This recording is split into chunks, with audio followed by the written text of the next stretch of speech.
Hello everyone, it's me again, Burntam, DIY TV, panibagong araw at panibagong vlog na naman mga ka-DIY. Sa araw na to, nandito ulit tayo sa Toyota Corolla Altis 1.8G. May gagawin ulit tayo at may kakabit tayo para matutunan nyo kung paano magkabit ng voltmeter sa loob ng sasakyan. Hindi natin ilalagay sa battery. Pero bago natin tuloy yung video, shoutout muna natin, Anols Vlog, pag-subscribe sa YouTube channel at syempre pag-follow na rin yung Facebook page niya. At syempre, shoutout din natin yung Facebook page natin, Toyota Corolla Altis 9 and 9.5 generation. So, ayan. Shoutout din natin si Aaron Cabrera, Clifford Opiranya, syempre si Angelo Lies. So, diba? So, ito po yung lalagay natin na brand ng voltmeter mga ka-DIY. Yan, Koso brand from Taiwan. So, ayan. Pero, disclaimer ko lang po, hindi po tayo sponsor ng Koso. Ito lang po yung ginagamit natin mapa-kotse or mapa-motor kasi quality po ito mga ka-DIY. At ang maganda dito, 3-in-1 na po ito. Meron na rin siyang thermometer sa loob para malaman mo yung thermometer mo. Yan. Pwedeng degree Celsius, tapos meron na rin siyang pagsaksakan ng USB kung mag-charge ka sa cellphone mo. Pwede na rin po siya. Okay? So ito po yung 3M niya at yung mga wire. Ito yung wire niya.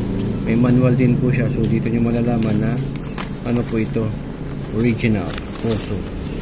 Yan, may instruction po siya mga ka-DIY. So yung thermometer niya, yan ganyan nakalagay. Hindi natin explain to kasi Taiwan po yan. Si Anols Vlog nakakaintindi niya. Kunwari lang. Tapos ito yung bracket niya pag ilalagay mo sa motor. Yan. Yung trim niya pag ilalagay mo sa loob. Okay? So ito mga ka-DIY, lagay ko na lang po yung link kung saan ko nabili na store. Lagay ko sa description below, okay? Para masukat natin yung bolt, masukatin muna natin gamit ito. Kasi kailangan natin maghanap ng magandang polarity o yung magandang supply ng voltahe. Ang ginagawa kasi ng iba, doon sila naglalagay o kumukuha ng connection sa may ignition. Pagka sinindi mo yung ignition switch, doon lang po gagana yung voltmeter. Pero ang gagawin natin, instead na ganun, pwede naman yun ang applicable ng iba karamihan. Pero sa akin, yung positive na wire, yung supply ng positive, dito tayo kukuha mismo sa may battery para sa ganun mas accurate kasi real time po yung makukuha niya na reading. Pero yung ground, doon na lang natin lalagay sa any body ground. Okay? Tara!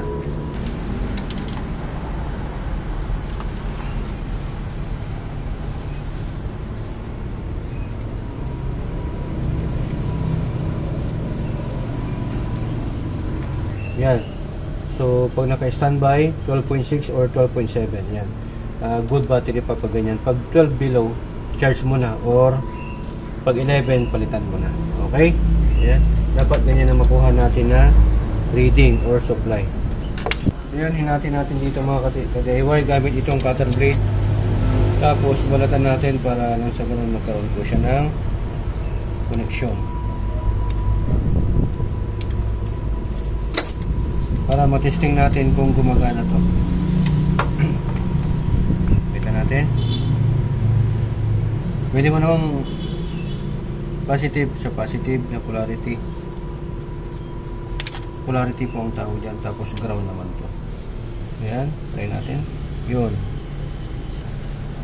So 12.5 mga ka-DIY. So ilagay natin to. Yung reading nya.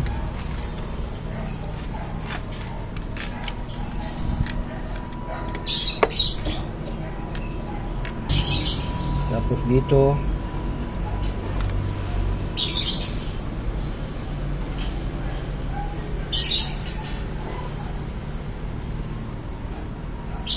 mo na 1.1 pero pwede na rin yan i-adjust na natin. Tapos yung nakukuha niya na init is 32 degrees Celsius.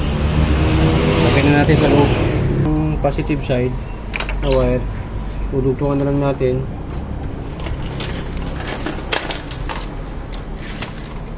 Gamit itong 16 gauge.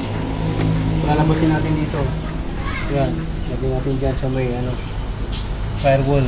May daanan ng wire. Tapos lagyan natin ng ito. Lagyan natin ng terminal. Ilagay natin dito sa positive. Pagkakapangin natin sa okay? So watch and learn. Kahit mas maganda, medyo manipis ng konti. 18 gauge. Ganun. 16 po kasi ito.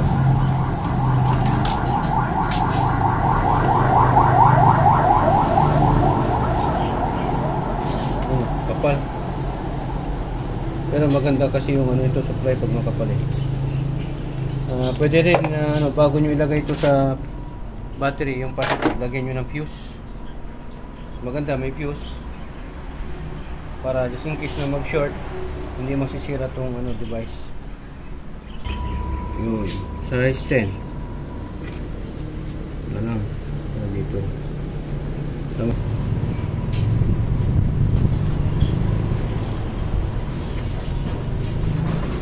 Yan, hindi na bubunot.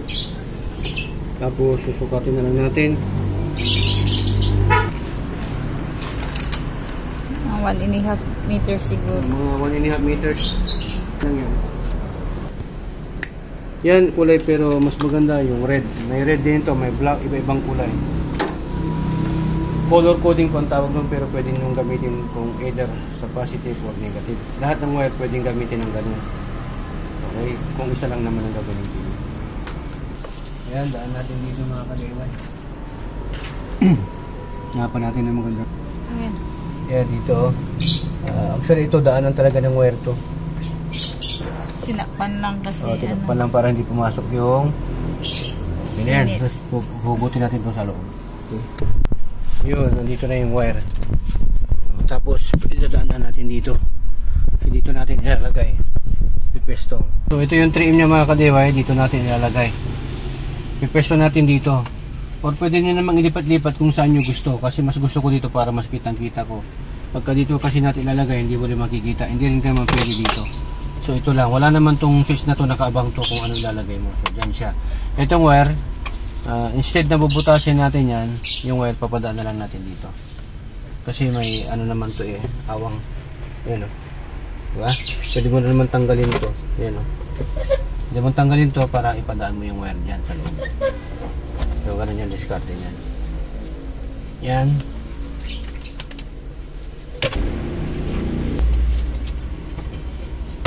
So, yan. Ito na yung wire niya. Lumabas na. Silayin lang natin yan. Huwag naman masyado kasi para hindi maano yung sensor nito. Ito yung sensor ng thermometer. Parang nipple. Tapos, ganyan lang. So, lagyan natin ng konting ganyan. Ano siya? Law-law. Kumbaga. Para hindi masyadong sira tayo. Yan, lagyan natin yung 3M. Make sure na tama. Yan. Tapos pwede naman itong tanggal-tanggalin kung anong gusto nyo lapat. Ayan, okay na yan. Tapos pwede ka mag-charge dito. May USB charger siya dyan. USB slot. Tapos yan, dugtong na natin yung positive dito. Yung wire niya, dudugtong natin yung wire na positive. Yan, dyan. Tapos ito, hahanapan natin ng body ground dyan or ground. Okay? So, abang-abang. So, yan, dinudugtong na po natin yung positive wire. So, yan, binabalutan na natin ng nitro tape. Mas matibay sa Taiwan. Yan, make sure lang po mga kadeway na medyo kapalan nyo ng konti kasi ito yung positive wire para hindi po siya mag-short circuit dito sa body ground. So, dapat makapal yung wire para hindi siya lumabas. Kaya mga kadiwa, ito yung positive nya wire. Lagyan na lang natin dito. Sama natin. Ano na lang? Ground. Ground na lang. Ayusin na lang natin yung mamaya. So dito naman, pagdating sa ground, hanap na lang tayo dito sa mga bakal. Pakita mo. Dito na lang po tayo kukuha ng ground mga kadiwa. Yan. Kahit saan naman dito na bakal, body ground po yan. Ay ikabit nyo na lang po doon sa mga may nut. Yan o. Diyan natin yan tayo magtatap. O, lagyan nyo ng terminal tapos ikabit nyo rin dyan. Okay? Para sa ganun makuha nyo yung tamang value o magandang connection ng body ground.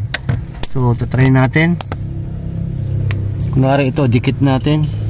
Pasensya na kayo, medyo magalaw kasi syempre walang humahawak ng camera. Ito yung body ground nya. Tignan mo nga dyan. Meron po. Meron? Pakita mo. Okay, 12.3. 12.3. Kanina sa labas, 12.5. Opo. Kaya nga sabi ko, mas maganda kumuha ng connection sa may labas. both wire, positive and negative. Pero masyado na kasi maksaya pag dalawang medyo mahina siguro yung ground. Pero pagka umaandar naman yan, lalakas yan. Titingnan na lang natin mamaya. Kasi pag umaandar yung makina, magcha-charge yung battery, tataas yan. Okay? So ito ay muna natin dito. Fix muna natin. So ayun mga ka-DIY, check natin yung outcome ng pinagawa natin or pinag-install natin sa voltmeter dito sa Toyota Corolla natin. Tara. Kita mo? So yan. Ito yung niya, thermometer niya, nasa 33 yung reading niya. At yung voltmeter niya, 12.3. Okay? So pagka natin yan, pinaandar natin, dapat tataas po yan. Ito lang po kasi yung standby niya. So kahit tanggalin mo yung susi, nakasindi pa rin yan. Huwag kayong mag-alala dahil hindi naman po yan maksaya. Lalo na kapag araw-araw mo naman na ginagamit yung sasakyan mo, nag-charge naman yung battery niyan. Pero pagka 1 month o almost 1 month na hindi mo gagamitin yung sasakyan, tanggalin mo lang yung positive doon. Yung niya, yung wire na positive para hindi siya gumana. Para hindi siya kumain ng baterya, okay? So yan, try natin. So pag nag-load na yung battery o yung sasakyan, lahat ng accessories pinapagana ng battery. Kaya kumukuha na siya ng load. So pag pinandar natin yan, dapat tataas po yan. Yun, 13.1 hanggang tataas pa po yan. Hanggang magpo 14 or 14.5 ang pinakamataas. Pag sumobra sa 14.5, nakakatakot na yun. Baka overcharging niya, baka masira yung battery mo. So try din natin dito sa cellphone. Kasi may USB slot din po ito.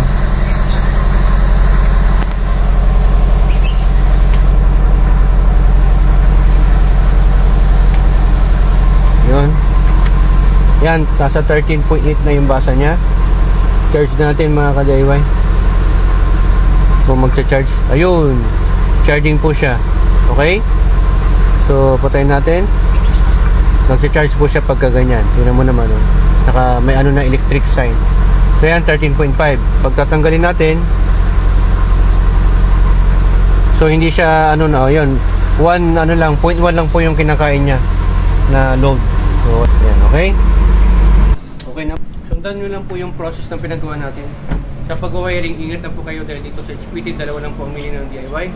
Do it yourself at destroy it yourself. So, sa HPT, natuto ka na, nakatipid ka pa. Dahil sa HPT, sharing is caring. So yan, importante na may voltmeter sa anumang sasakyan para sa ganun, malaman nyo kung healthy pa yung battery or good charging pa yung alternator nyo. Kung maganda pa yung charging at maganda pa yung charging din ang battery ninyo. Ayan, pakita natin yung harapan. DIY, na lang to, lagyan natin ng flexible hose, yung hose na ilalagay para sa mga wire, para sa ganun, just in case wag naman sana mabalatan, safe pa rin po siya, yung ganyan, yung flexible hose, ganyan. So check natin dito, 12.7 or 12.8 or 12.7, siguro doon 12.6. Tignan mo nga, 12.6 dito sa loob. yan, okay na yan. Ayan, hoping naman natutunan naman po kayo ulit sa vlog content natin. Basic sa mga may alam, pero sa mga walang alam, napaka-importante po ito. Maraming salamat. To God be the glory and burn time. Signing off.